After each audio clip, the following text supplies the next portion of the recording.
Alright, what's up? Welcome back again to the monthly recap. So I'm a little late on this one, but anyways, the numbers are in for September. So let's not waste any time and dive into the phone and see what I did for September. Alright, so we are in the phone. So far in October, I have done $5,264. But anyways, let's go ahead and click year to date.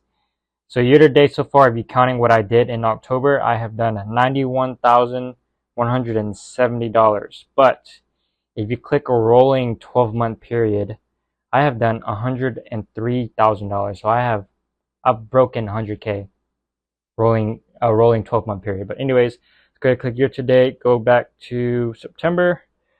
So September's numbers were $13,180 something dollars. Go ahead and head to seller board and see what was profit on that number. So $13,182.49. I had 761 orders, sold 855 units. I had 28 refunds. My gross profit was $1,778.26 with expenses taken out. I was left with $1,399.42.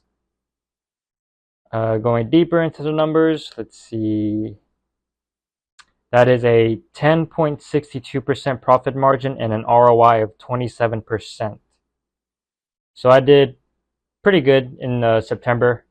I wasn't expecting to really do well in September because for the past 2 years I've always had a bad month in September. But I guess I've grown and September hasn't been that bad. But for October, I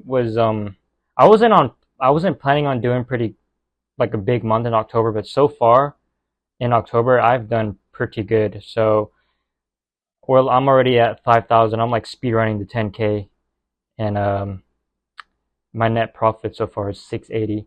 But that's because all my softwares and expenses and stuff haven't really hit yet. So the only thing that hit this month is the subscription fee. So that took out how much I made.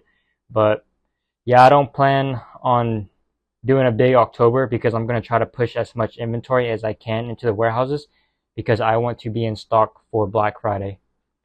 So if you made it this far into the video, thanks for watching, and I will see you in October's recap, and hopefully I won't be late on that, but peace.